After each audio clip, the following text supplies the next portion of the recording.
Hi everyone, welcome. और आज हम पाइथन के अंदर देखेंगे ये fourth number point, control statement that is called as उसी को ही जंपिंग स्टेटमेंट कहा जाता है। ठीक है, तो इसके ऊपर के जो है उसकी वीडियो ऑलरेडी बनाए गए हैं, आप देख सकते हैं। अब यहाँ पे हम देखेंगे कंट्रोल स्टेटमेंट और jumping statement that is called as a break and continue. ठीक है, ये स्टेटमेंट बहुत मेन रोल परफॉर्म करते हैं हमारे लॉजिक डेवलपमेंट में using a fundamental concept that is called as a loop. Okay, तो ये इसी को जंपिंग स्टेटमेंट भी कहते हैं क्योंकि ये डायरेक्टली कंट्रोल जंप करते हैं किसी स्पेसिफिक लोकेशन के ऊपर। ठीक है, तो इसलिए इसको जंपिंग स्टेटमेंट कहा जाता है। ये और यह कंट्रोल स्टेटमेंट ये लूप को कंट्रोल करता है। ठीक है, किस तरीके से करता है अभी हम इसको देखेंगे प्रैक्टिकली। ठीक है, तो सबसे पहले हम ब्रेक देखेंगे। तो ब्रेक का मीनिंग ही उसके नाम के अंदर है। ब्रेक का मतलब तोड़ देना है लूप को। ठीक है, जब कोई लूप चल रहा है और ब्रेक उसके अंदर एग्जीक्यूट होता है तो वो लूप को ब्रेक करेगा और बाहर चला जाएगा ताकि हमारा लूप आगे एग्जीक्यूट नहीं हो सके। ठीक है, जैसे फॉर एग्जांपल मैं यहाँ पे आई इन और यहाँ पे रेंज यूज़ करता हूँ। मैं 1 से 10 तक क्या करना चाहता हूँ, प्रिंट करना चाहता हूँ नंबर। ठीक है, यहाँ पे मैं 1 से 10 तक नंबर यहाँ पे प्रिंट करना चाहता हूँ, जैसे प्रिंट और यहाँ पे आए। ठीक है, इस तरीके से। ओके, तो चलो इसको रन कर देंगे हम यहाँ पे। तो यहाँ पे 0 से 9 तक वैल्यू यहाँ पे क्या हुई है, प्रिंट हो चुकी है। ठीक है, 0 to 9 तक, क्योंकि यहाँ पे 10 दे दिया मैंने तो ये सीक्वेंस बनाता है 0 to 9 तक। ठीक है, तो हमें 1 to 10 बनाना है यहाँ पे। तो यहाँ पे इसको हम इस तरीके से +1 इसको ऐड कर देंगे, तो ये 1 to 10 तक लूप हमारा जनरेट करेगा यहाँ पे इस तरीके से। ओके, जैसे रन करेंगे हम इसको, यहाँ से 1 to 10 तक यहाँ पे लूप यहाँ पे क्या होगा, हमारा रन होगा यहाँ पे। ठीक है, लेकिन अभी हमें क्या करना है यहाँ पे कि ब्रेक स्टेटमेंट का इस्तेमाल करना है। तो मुझे क्या करना है यहाँ पे कि इस लूप को क्या करना है, 5 तक वैल्यू प्रिंट करने के बाद इसको ब्रेक करना है। अभी फ़िलहाल तो ये 10 तक लूप चल रहा है हमारा, क्योंकि हमने सीक्वेंस रेंज में 10 दिया है।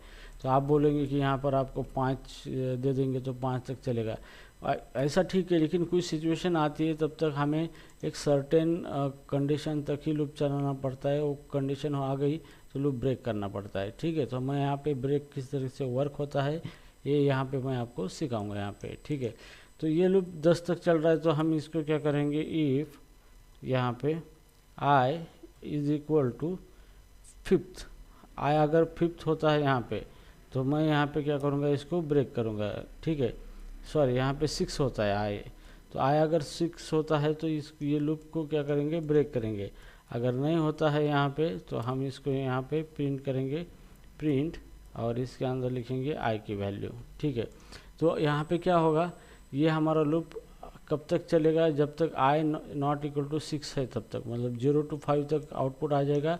और उसके बाद अगर ये i 6 हो गया तो इफ के अंदर ब्रेक रन होगा, और जैसे ब्रेक रन होगा ये लूप ब्रेक होगा और ये बाहर चला जाएगा। ठीक है, तो इस तरीके से ये वर्क करेगा। तो हियर राइट नाउ, तो अभी मैं इसको रन कर देता हूँ यहाँ पे पाइथन, और यहाँ पे देखो 0 to 5 तक मेरी वैल्यू आ चुकी है, और रेस्ट ऑफ द चीज़ यहाँ पे ब्रेक स्टेटमेंट ने लूप को ब्रेक कर दिया है, तो हमें लास्ट का आउटपुट नहीं मिला है इसके अंदर। ठीक है, तो इस तरीके से आप क्या कर सकते हो, ब्रेक स्टेटमेंट का इस्तेमाल कर सकते हो लूप को ब्रेक करने के लिए। तो लूप का ब्रेक करने के लिए ब्रेक स्टेटमेंट का यहाँ पे क्या होता है, यहाँ पे इस्तेमाल होता है आपको।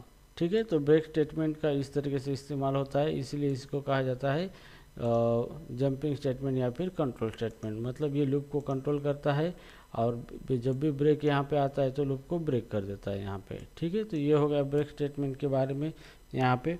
अभी हमें यहाँ पे कंटिन्यू के बारे में करना है, यहाँ पे कंटिन्यू।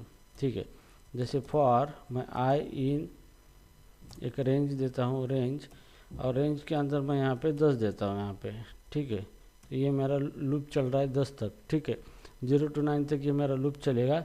मैं यहाँ पे कंडीशन दूंगा, if i is equal to अगर 6 होता है यहाँ पे, तो मुझे क्या करना है, कंटिन्यू करना है। कंटिन्यू, मुझे यहाँ पे क्या करना है, कंटिन्यू करना है। मतलब यहाँ पे क्या हो रहा है कि आई इक्वल टू जब 6 होगा तो यहाँ पे ये कंटिन्यू होगा यहाँ पे, तो ये डायरेक्टली नीचे नहीं जाएगा, डायरेक्ट नेक्स्ट सीक्वेंस से स्टार्ट होगा यहाँ पे, ठीक है।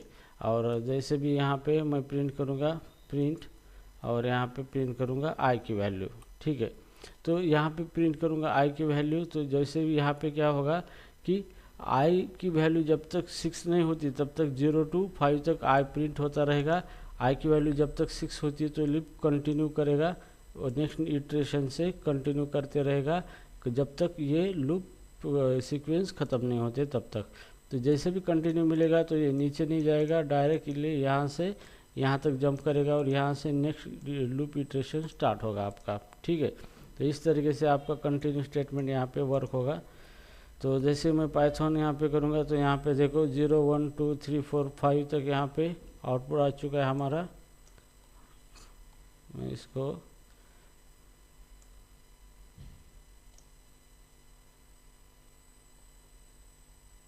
CLS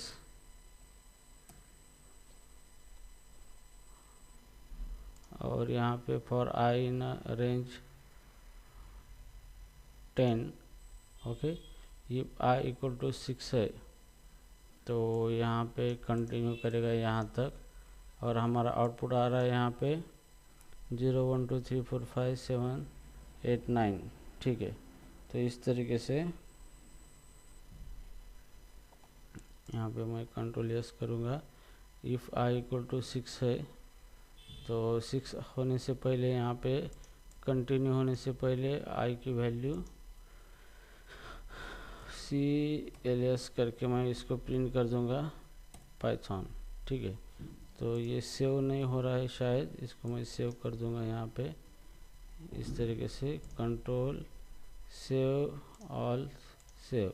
अभी सेव हो चुका है यहाँ पे, और अभी मैं इसको रन करूँगा तो भी यहाँ पे 0 से 9 तक ही आ रहे, ओके, ठीक है। तो यहाँ पे जैसे भी आई अगर ग्रेटर दैन यहाँ पे 5 होता है यहाँ पे, तो आई ग्रेटर दैन 5 होता है यहाँ पे, ठीक है।